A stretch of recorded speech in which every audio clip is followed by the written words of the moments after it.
A gente segue agora com o noticiário aqui do Brasil. Vamos seguir falando sobre eleições, porque uma nova pesquisa IPESP, Abrapel, divulgada hoje, atualiza o panorama da corrida presidencial, né? O candidato pelo PT, Luiz Inácio Lula da Silva, segue na frente com 45% das intenções de voto.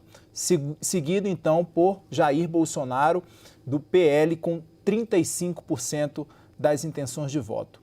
Se compararmos com o último levantamento, Lula oscilou 1 ponto para cima, dentro da margem de erro, e Bolsonaro 1 ponto para baixo. Para comentar esse resultado, a gente chama o cientista político Creomar de Souza. Creomar, muito boa tarde, seja muito bem-vindo. Eu queria, Creomar, começar com você analisando um pouco mais desses dados, né? A gente viu aí, fazendo um raio-x do que a gente pode esperar, né, para as próximas semanas. Faltam 15 dias para as eleições. Essa pesquisa sai hoje, então, a última pesquisa da semana, fechando essa semana agora. Qual a avaliação que você faz desses números que saíram, né? Muito consolidado, muito cristalinizado ali, Jair Bolsonaro e Luiz Inácio Lula da Silva nessa disputa bastante evidente ali, como mostram as outras pesquisas também. Creomar, muito boa tarde, bem-vindo. Boa tarde, Kenzo. Uma boa tarde para você, para a Isa, para todos aqueles que nos assistem de casa, CNN Brasil. Eu creio, meu caro, que basicamente o que nós temos aí é um perfil em que, guardadas as oscilações de metodologia de cada instituto, Lula e Bolsonaro estão sempre navegando dentro da mesma faixa. Isso quer dizer o quê? Em alguns institutos a distância é maior, em outros a distância é menor, mas ao fim do dia, eu vou usar aqui uma expressão que você muito bem disse, há uma cristalização de intenções de votos em torno dos dois principais candidatos. Eu creio que também chama bastante atenção nesse levantamento, que é fruto e foco da nossa reflexão agora, o fato de que nós temos aí uma percepção alta de eleitores no sentido de que eles acreditam que a eleição tende a ser resolvida no primeiro turno. Isso quer dizer o quê? Mais de 60% dos entrevistados acreditam em uma eleição sendo decidida em 2 de outubro.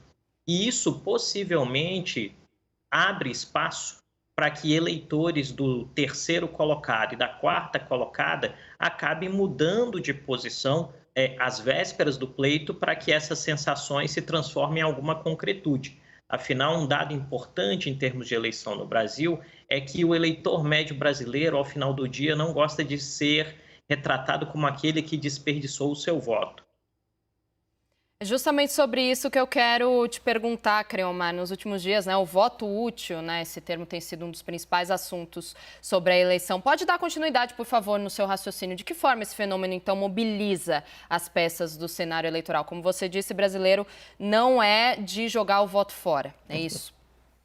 Isa, eu creio que, primeiro, boa tarde. Eu creio que um elemento importante aí, em termos conceituais, para que a gente aclare a audiência, é que votar é sempre útil. Todo voto é útil, né? Agora, as campanhas que estão melhor posicionadas sempre acabam fazendo algum tipo de construção narrativa para incentivar eleitores que estão optando por candidatos com menos chance a migrarem para essas plataformas. Nós temos visto nas últimas semanas um esforço muito grande da campanha do ex-presidente Lula, no sentido de usar expressões como falta tão pouquinho para resolver no primeiro turno, ou algo do gênero, para tentar liquidar a fatura, por assim dizer. Mas a gente não pode menosprezar também o fato de que essa ideia de um voto pragmático, né, ou utilmente pragmático, pode também dar um impulso à campanha do presidente Bolsonaro, no sentido de que ele possa também se utilizar de uma ideia de dizer, olha, já que a campanha do ex-presidente Lula está chamando um voto útil para resolver no primeiro turno, nós vamos chamar um voto útil para resolver no segundo turno. E esse embate, em algum sentido, restando aí 15 dias, parece que tende a criar um risco potencial de drenagem sobre aqueles que ainda depositam sua esperança nas chances de Ciro e de Tebet como candidatos que sejam nem Lula nem Bolsonaro. Creomar, o nosso analista de política, Leandro Rezende, direto do Rio de Janeiro, também participa dessa entrevista com a gente. Leandro, o entrevistado é seu.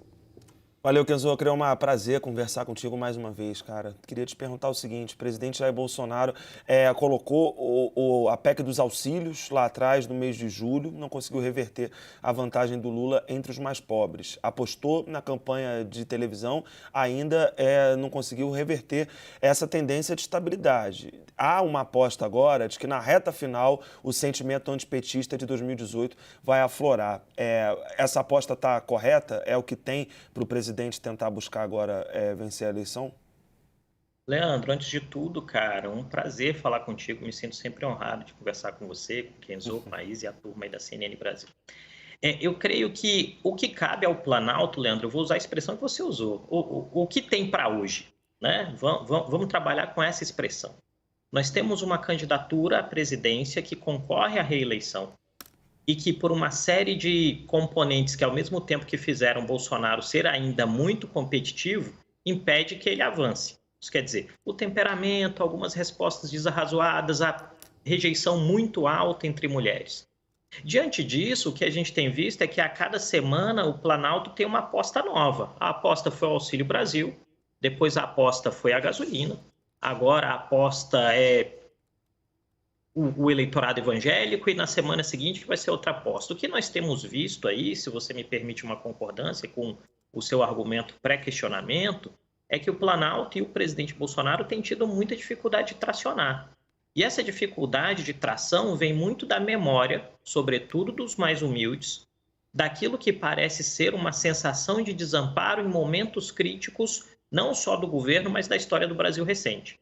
O posicionamento do Bolsonaro, que em algum sentido é um posicionamento como o presidente da República, que mantém a sua base muito coesa e dá a Bolsonaro a possibilidade de capturar, por exemplo, o 7 de setembro, de outro lado, é o mesmo posicionamento que afasta aqueles que, num momento de crise, pensam: onde está o governo? Onde está a presidência? Onde está a simbologia do cargo, por assim dizer? E, nesse sentido, me parece que, faltando 15 dias, a gente não pode desprezar ou trabalhar com a ideia de que é impossível ou improvável uma vitória de Bolsonaro, mas que a cada dia essa vitória, ao menos em primeiro turno, fica cada vez mais complexa, isso é um fato. Creomar, eu queria pegar um outro ponto, um outro extrato dessa pesquisa que mostra que o grau de animosidade que a gente tem vivido nos últimos meses aí por conta das eleições, né? A pesquisa fez o seguinte questionamento: quando o assunto é eleição, você evita dizer em quem vai votar. Para 38%, quase 40% das pessoas que foram ouvidas evitam dizer em quem vai votar. E esse público tem um extrato bem definido aqui na pesquisa. Normalmente são mulheres com nível de escolaridade menor e que ganham até 2 salários mínimos. Ou seja, esse perfil é o perfil das pessoas que, a grande maioria, mulheres que têm uma escolaridade até o ensino fundamental e ganham até 2 salários mínimos, têm medo de dizer em quem vão votar, né? Eu queria que você navegasse um pouco sobre esse assunto para a gente, Creomar. Kenzo, pergunta excelente. Olha só, me parece aí que a grande questão de fundo para esse dado é a seguinte: o Brasil é um país de remediados ou o Brasil é um país de pessoas navegando muito próximo de uma zona de pobreza? Essa frase não é minha, inclusive, tá? Ela é do professor Davison Belém, da UFMG. E por que eu estou trazendo essa frase? Porque, basicamente, com a ausência de um censo em 2020, esse retrato do tamanho da população e que pedaço da pirâmide é ocupado por cada faixa de população está um pouco borrado. E os institutos têm tentado navegar e construir intuitivamente qual é o recorte, quanto de cada pedaço de renda a sociedade brasileira tem. À medida que a gente tem essa premissa aqui, que gera um pouco de confusão, o que esse dado que você muito bem levantou, em que 38% das pessoas evitam falar em quem vão votar, e que esse dado se manifesta mais na base da pirâmide, ele traz um movimento que eu acredito que é bastante interessante, que é o risco. E aí, Leandro, isso me parece ser um risco para o Palácio do Planalto dentro daquilo que você perguntou inicialmente, é de que uma maioria silenciosa tendencialmente vote na oposição e, mais especificamente, no ex-presidente Lula. E por quê? Porque não sente confiabilidade, isso foi aquilo que eu conversei com a Isa há uns minutinhos atrás, porque não sente esse respaldo e essa confiabilidade do presidente da República hoje, no momento que foi crítico. enquanto que Lula tem essa memória de todos os programas sociais que foram, em algum sentido, desenhados e consolidados durante a sua presidência. E aí me parece que, tendo em vista esse vazio de dados, Kenzo, muito provavelmente só o dia 2 de outubro à noite vai permitir que a gente entenda qual é o tamanho dessa massa. E aí é saber também se esses mais pobres, e aqui eu destacaria, sobretudo as mulheres mais vulneráveis socialmente, as mulheres são 53% do eleitorado, as mulheres devem basicamente marcar para onde o país vai em termos eleitorais. E isso é uma tendência que merece atenção do sistema político e que merece, em determinado sentido, para a própria saúde da democracia, uma revisão dos espaços de participação das mulheres nesse processo. Porque não dá para se construir propostas políticas que, em determinado sentido, não atendam 53% do eleitorado, sobretudo quando tem uma massa vulnerável e de mulheres que são as mantenedoras das suas casas, as responsáveis pelos seus filhos e que têm uma escolha eleitoral, se vocês me permitem dizer, sem querer me alongar demais, mas já me alongando, que uma escolha eleitoral que é muito mais consciente do que a do homem na sua mesma faixa de renda e idade. Creomar, muito bem colocado, e ainda seguindo essa linha de pensamento sua, o presidente atual, o presidente Jair Bolsonaro, ele não consegue reverter, né, essa desaprovação do eleitorado feminino através das campanhas que ele vem fazendo, através das propostas que ele vem aprovando. Dito isso, eu queria te perguntar quais os principais erros, então, do presidente Bolsonaro e também do candidato Lula na campanha até então. De que forma eles se refletem, esses acertos e erros, nesses números que a gente está vendo? Nossa, Isa, excelente. Eu tenho um semestre para responder essa ou são 3 minutos agora? Acho que são 3 minutos, né? Tá, vou tentar em 3 minutos aqui. Olha só. Basicamente, a gente tem aí que todo presidente da República, via de regra, quando a gente analisa processos de reeleição, tem vantagem. Tem vantagem de memória, tem vantagem de uso de máquina, tem vantagem de trabalhar com a simbologia. Só que quando a gente vai para a persona do presidente Bolsonaro, a persona política de Bolsonaro, é possível a gente trabalhar com uma frase que nós usamos muito em termos de consultoria, na consultoria que eu fundei, que é a Dharma, que é: nada faz mais mal ao presidente Bolsonaro do que o candidato Bolsonaro. Explico. A presidência da República exige uma simbologia e um comportamento em momentos de crise que mostrem que o presidente, apesar de não ter tido votos de todos, governa para todos. Só que o presidente Bolsonaro, que se encaixa nessa onda de políticos de direita muito populistas, tais como Donald Trump, Orbán na Hungria, Boris Johnson no Reino Unido ou Duda na Polônia, fez uma opção consciente pela ideia de que estou na presidência, mas me comporto como candidato. Isto é ótimo para lidar com um elemento de democracia instável como a brasileira, que é o fato de que o impeachment surge como solução de problema recorrente. Afinal, um presidente que tem mais de 20% do apoio popular não vai sofrer impeachment. E aí a primeira missão de qualquer presidente tomando posse no Brasil é evitar o impeachment. Quem não faz isso direito sofre impeachment. Nós temos aí 2 casos, né? Fernando Collor e Dilma Rousseff. Uma vez que isso foi resolvido, o presidente Bolsonaro fica preso num dilema.